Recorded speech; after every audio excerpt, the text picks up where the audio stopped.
할렐루야. 우리 옆에 서 인사합시다. 오늘 하루도 주의 말씀으로 승리합시다. 할렐루야. 에스겔 44장 이 거룩한 하나님 말씀이 우리의 영혼을 살리고 우리의 마음들을 지키게 하고 하나님 앞에 서게 하는데 표적이 될 줄 믿습니다. 44장 1절에 그가 나를 데리고 성소 동양한 바깥문에 들어오시니 그 문이 닫혔더라. 이제 에스겔에게 성소에 닫혀진 문을 보여줍니다. 44장 2절에 여호와께서 내게 이르시되 이 문은 닫고 다시 열지 못할지니 아무 사람도 그리로 들어오지 못할 것은 이스라엘 하나님 나 여호와가 그리로 들어왔음이라 했습니다. 이 문을 닫은 자가 누구냐? 하나님께서 들어오셔서 닫았다. 사람이 닫거나 열지 못한다. 요한계시록 말씀에 보면 닫으면 열 자가 없고 열면 닫을 자가 없는 자가 이르시되 했습니다. 닫으면 열 자가 없고 열면 닫을 자가 없는 것은 예수 그리스도를 얘기합니다. 성전의 주권은 누구에게 있느냐? 하나님께 있습니다. 그 성소의 주권이 하나님께 있다는 것은 사람이 함부로 열거나 닫을 수 없다. 그 문을 닫고 여는데 주권이 누구에게 있느냐? 하나님께 있다. 우리는 어리석게도 우리가 오고 싶으면 오고 우리가 보고 싶으면 보고 우리가 기도하고 싶으면 기도한다라고 착각하고 있습니다. 하나님께서 우리에게 열어주지 않았으면, 하나님께서 우리에게 말씀해주지 않으면, 하나님께서 우리에게 은혜를 베풀지 않으면 우리가 전혀 느낄 수 없다는 것을 잊어버리고 살고 있습니다. 그래서 너무나도 우리는 당연하게 예배드리는 것이, 은혜 받는 것이, 기도하는 것이, 찬양하는 것이 우리의 권세고 우리가 하고 싶으면 언제든지 선택할 수 있는 것이다 착각하고 살아갑니다. 이것이 하나님께서 우리에게 베풀으신 크신 은혜인 줄 모르는 겁니다. 잊어버린 겁니다. 왜 잊어버리냐? 이 주권이 하나님께 있지 않고 자기에게 있다고 자꾸 생각하는 겁니다. 그러면서도 교만한 줄 모르는 거죠. 특별히 여러분, 입술의 주권을 하나님께 드려야 합니다. 이 입술이 우리에게 큰 문이에요. 이 문이 열려서 뭘 하느냐? 많은 사람들을 넘어뜨리고 시험에 들게 하고 죄악의 일을 하고 입술로 비방과 거짓을 행하고 하나님을 대적하고 있는 일을 하고 있으면서 입술로 하나님을 얘기하면서 그것이 하나님을 인정하는 것인 줄 착각하는 겁니다.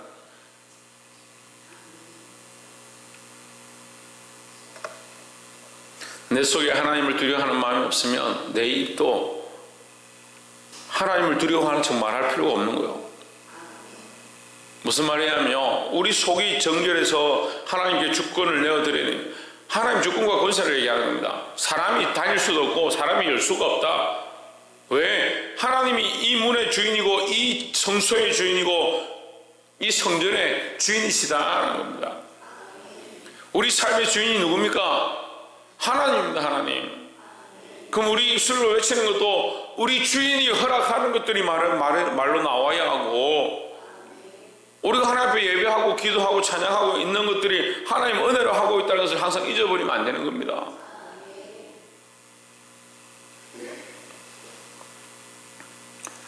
이스라엘 하나님 나 여호와가 그리로 들어왔습니다. 그러므로 닫아둘지라. 3절의 왕인 까닭에 안길로 이문 현관으로 들어와서 거기 앉아서 나 여호와 앞에서 음식을 먹고 거기로 나갈 것이니라 했습니다. 왕은 안길로 들어와서 여기 앉지만 그 문의 주권은 누구에게 있느냐? 하나님께 있다. 우리가 하나님 앞에 와서 그 앞에 앉아서 예배하고 하나님을 만나고 하나님과 교제한다 하더라도 우리가 주인이 아니다는 거죠. 보게 되기를 주의 이름으로 축복합니다. 믿음은 어디 있느냐? 이 하나님의 주권을, 하나님의 주인 되심을 얼마나 인정하느냐? 그게 믿음이에요. 이 예수 그리스도가 우리 안에 주인이시고 그 예수 그리스도를 얼마나 따라가느냐? 그게 믿음이에요. 따라가지도 않고 하나님의 주권을 인정하지도 않으면서 자기가 믿음이 있다. 그 믿음의 기준이 성경을 몇 독 했느냐? 11절을 얼마나 했느냐? 금식을 얼마나 했느냐? 성경을 얼마나 하느냐? 천만의 말씀이에요. 여러분, 예수님 지나가는데 그 옷을 만진 여인이, 혈류증 걸려서 그 옷을 만진 그 여인이 무슨 성경을 얼마나 알았겠습니까? 신학 공부를 얼마나 했을 것 같아요? 아무것도 가진 게 없었습니다. 재물이 있었던 것도 아니고, 그냥 예수님의 옷자락만 만지면 저가 전능하시니까, 그가 하나님이시니까 그가 고치실 것이다 믿고 그 옷자락을 만진 거예요.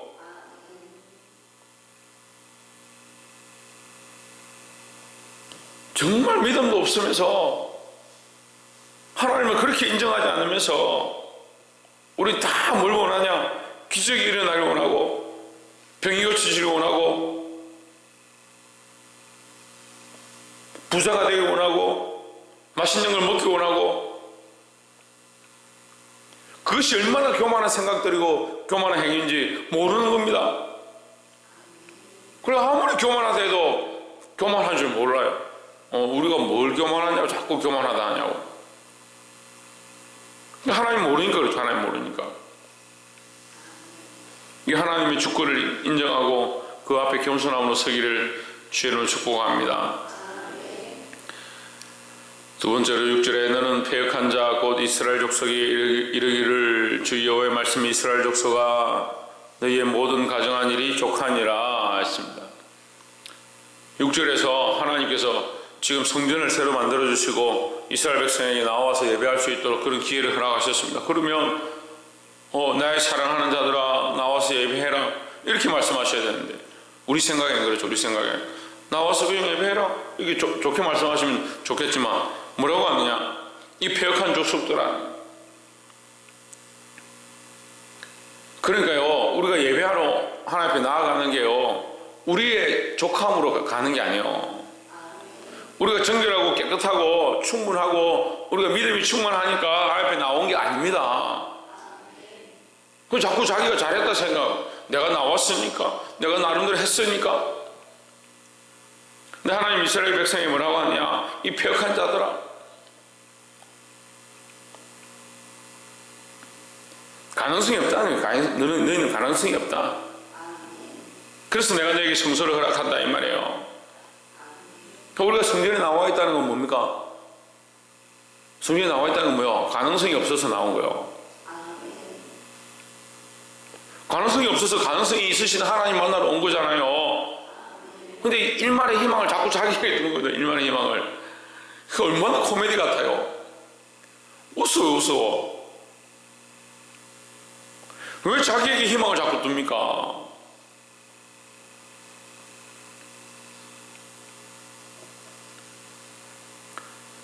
하지만 우리가 이 하나님 앞에 나와 예배할 수 있는 것, 하나님 만날 수 있는 것이 족한 은혜인 줄 믿습니다. 7절에 되죠. 너희가 마음과 몸에 할례 받지 아니한 이방인을 데리고 내 떡과 기름과 피를 드릴 때 그들로 내 성소 안에 있게 하여 내 전을 더럽힘으로 너희의 모든 가정한 일 외에 그들이 내 언약을 위반하게 하는 것이 되었으며 했습니다. 너희도 정결치 않고 너희가 데려온 이방인도 정결치 않다 이 얘기입니다. 뭘 먹었느냐, 어떻게 했느냐, 그 행위에 주목할 필요가 없어요. 뭐가 문제냐? 너희도 정결치 않고 너희가 데려온 이방인도 정결치 않다. 착각하면 뭐라고 생각하냐면 이방인을 데리고 왔기 때문에 문제구나. 아니요. 너희들 정결치 않고 너희가 데려온 이방인도 정결치 않다. 왜 정결치 않느냐? 마음이 정결치 않고 몸이 정결치 않다. 제가 잘못 해석했으면 이해를 말씀해 보세요. 7절 보세요. 대전 너희가 마음과 몸에 할례 받지 아니하네 했습니다. 할례를 받고 안 받고 중요한 게 아니라 너희가 마음과 몸이다. 마음도 정결치 않고 몸도 정결치 않다라는 거죠.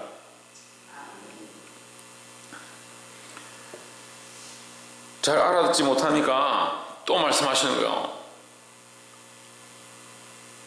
너희가 마음과 몸에 할례 받지 아니한 9절에 나주 여호와가 말하노라 이스라엘 족속 중에 있는 이방인 중에 마음과 몸이 할례받지 아니한 이방인은 내 성소에 들어오지 못하리라 했습니다. 그러면 이방인은 들어올 수 없다? 들어올 수 없다는 얘기입니까? 예, 이방인도 들어오는데 어떻게 들어오느냐? 마음과 몸의 할례를 받고 들어와야 된다는 거예요. 본인이 깨어서 하나님 바라보고 믿음으로 서 있는 사람들은 전도하는 거예요. 전도하는 거예요.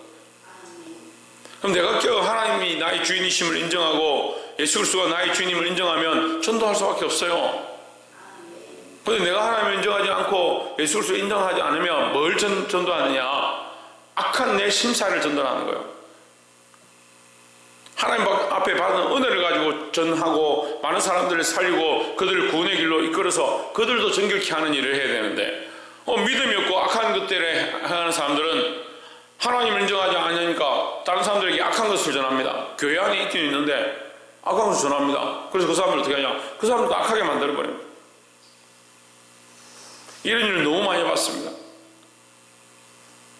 집사고 권사고 장로인데 전도를 해온 사람에게 그들에게 믿음의 은혜를 흘리는 게 아니고 내가 불평하고 불만하는 것들을 그 사람이 똑같이 해서 그 사람도 새로 교회 와서 등록했는데 그 사람도 불평하게 만들어요. 그 사람도 똑같이 인간적으로 보게 만드는 거예요. 먼저 어디를 할애해야 되느냐? 왜 마음을 먼저 할애해야 되냐? 마음을 할애는 베어내는 것을 그냥 베어내는 것을 잘못되어지고 썩어진 것들을 베어내야 합니다. 피를 흘리는 고통이 있지만 베어내요. 그 썩은 마음들을 베어내고 우리 몸에 연약한 것들을 베어내고 그 몸과 마음의 할례를 받아야 된다. 그래 밝게 볼 수 있는 줄 믿습니다. 마지막 세 번째로 18절에 가는 배관을 머리에 쓰며 가는 배바지를 입고 땀나게 하는 것으로 허리를 동이지 말 것이며 19절 그들이 바깥들 백성에게로 나아갈 때는 수종드는 옷을 벗어 거룩한 방에 두고 다른 옷을 입을지니 이는 그것으로 백성을 그렇게 할까 함이라. 자, 이 말씀은 앞의 말씀에도 하나님께서 일러주신 것인데 제사장이 거룩한 옷을 입고 있다가 거룩한 옷을 입고 하나님 앞에 제사를 드리다가 나올 때 그 거룩한 옷을 벗어놓고 밖에 나오라. 뭘 하느냐? 이게 성별되어 구별되어지는 거예요. 구별되어지는 거예요. 세상과 하나님 앞에서 구별되어진 삶을 살아야 되는 거예요. 구별되지 않고 성별되지 않으니까 계속 어떻느냐? 하나님을 우습게 여기고 사람들을 앞에서 거룩함을 나타내지 못한다. 우리가 믿음을 가지고 있으면 믿음을 들고 세상에 가서 믿음을 드러내고 하나님 앞에 나와서 믿음을 나타내야 돼요.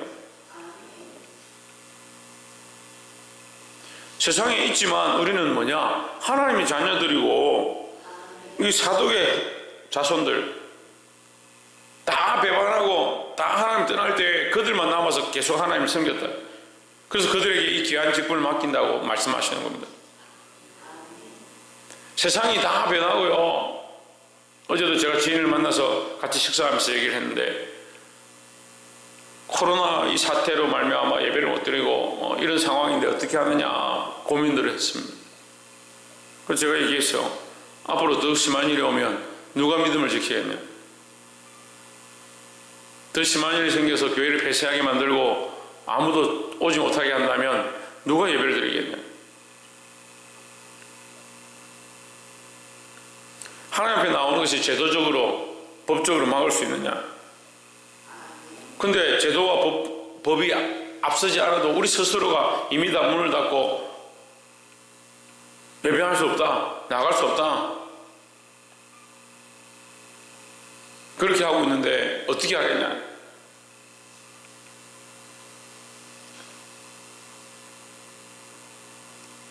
이런저런 얘기를 얘기했습니다. 제가 얘기했어요. 우리에게 가장 대전제 조건은 하나님이 이전의 주권자시고 이전의 주인이다라는 겁니다. 그러니까 우리는 누구를 바라보고 나왔냐? 하나님 바라보고 나온 거예요. 세상의 가치관과 구별되어야 되는 거예요. 그러니까 하나님만 바라보고 그 하나님 앞에 예배하는 겁니다. 그게 첫 번째고, 그 하나님 앞에 예배하려 하는데 여러 가지 문제들이 있고 병이 있고, 그렇다면 그것을 어떻게 극복할 거냐 이렇게 해결하는 것과, 병이 있어서 이 문제를 어떻게 할 거냐라고 결정해 놓고 그래서 교회를 갈 수 없고 어떻게 하고 정리하는 것과 전제 조건이 다른 거예요. 왜 전제 조건이 다릅니까? 그 중심이 다른 거예요. 중심이. 하나님의 하나님 되심을, 그 주권을 인정하지 않는데 맨날 입으로 교회가 어떻고 하나님 어떻고 예배가 어떻고 목사님 어떻고 얘기를 하면 뭐하냐. 성령 충만해가, 믿음 충만해가, 하나님 사랑하고 하나님을 바라보는 마음으로 교회 얘기를 하고 하나님 영광을 드러내고 하나님 찬양한다면 그건 옳은 거죠. 근데 그렇지 않은 사람들이 많은 얘기들을 하는 겁니다.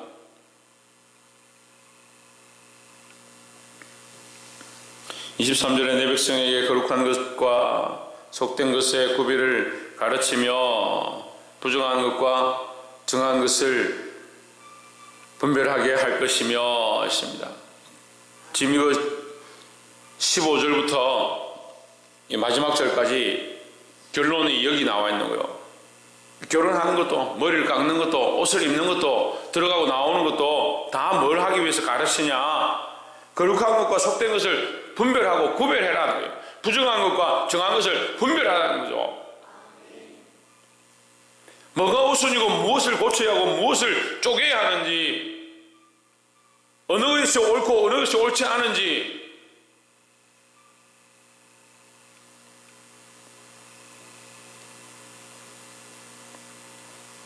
말씀을 맺겠습니다. 사랑하는 성도 여러분, 우리가 믿음이 있다 하면서 분별하지 않고 성별하지 않는 이 습관들, 특별히 마음을 하나님 앞에 쪼개야 되고 마음의 할례를 받아야 하고 우리 안에 덮여진 것들을 벗겨내고 몸과 마음을 정결하게 해야 된다는 겁니다. 또한 우리가 잊지 말아야 될 것은 이 성소의 주인은 하나님이시다는 겁니다. 하나님께 주권이 있는데 우리가 열고 닫을 권한이 없습니다. 그런데 왜 인간들이 문을 닫아야 되고 열어야 되고 결정을 합니까? 목사님, 우리가 언제 결정했습니까? 우리 입술로 다 결정했습니다. 그래놓고 아무도 얘기하지 않습니다. 교회를 닫아야 된다, 예배를 드려야 된다, 말해야 된다, 그런 얘기를 막 해놓고 회개하지 않습니다. 그게 무슨 문제냐? 상황이 이렇고 시대가 이러니까 그런 말 할 수도 있지. 대전제 조건이 뭐냐? 이 성전의 주인은 하나님이시다. 이 문을 닫고 아무도 열지 못하리라. 왜? 하나님이 이 문으로 들어오셨고 하나님이 이 문의 주권자이시다는 거죠.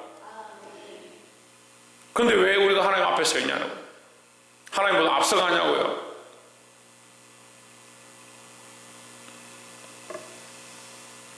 사랑하는 성도 여러분, 이 교회의 주권이 하나님께 있음을 인정하고 특별히 내 안의 주권도 하나님께서 있음을 늘 인정하고 믿음으로 살아 승리하기를 주의 이름으로 축복합니다. 기도하겠습니다.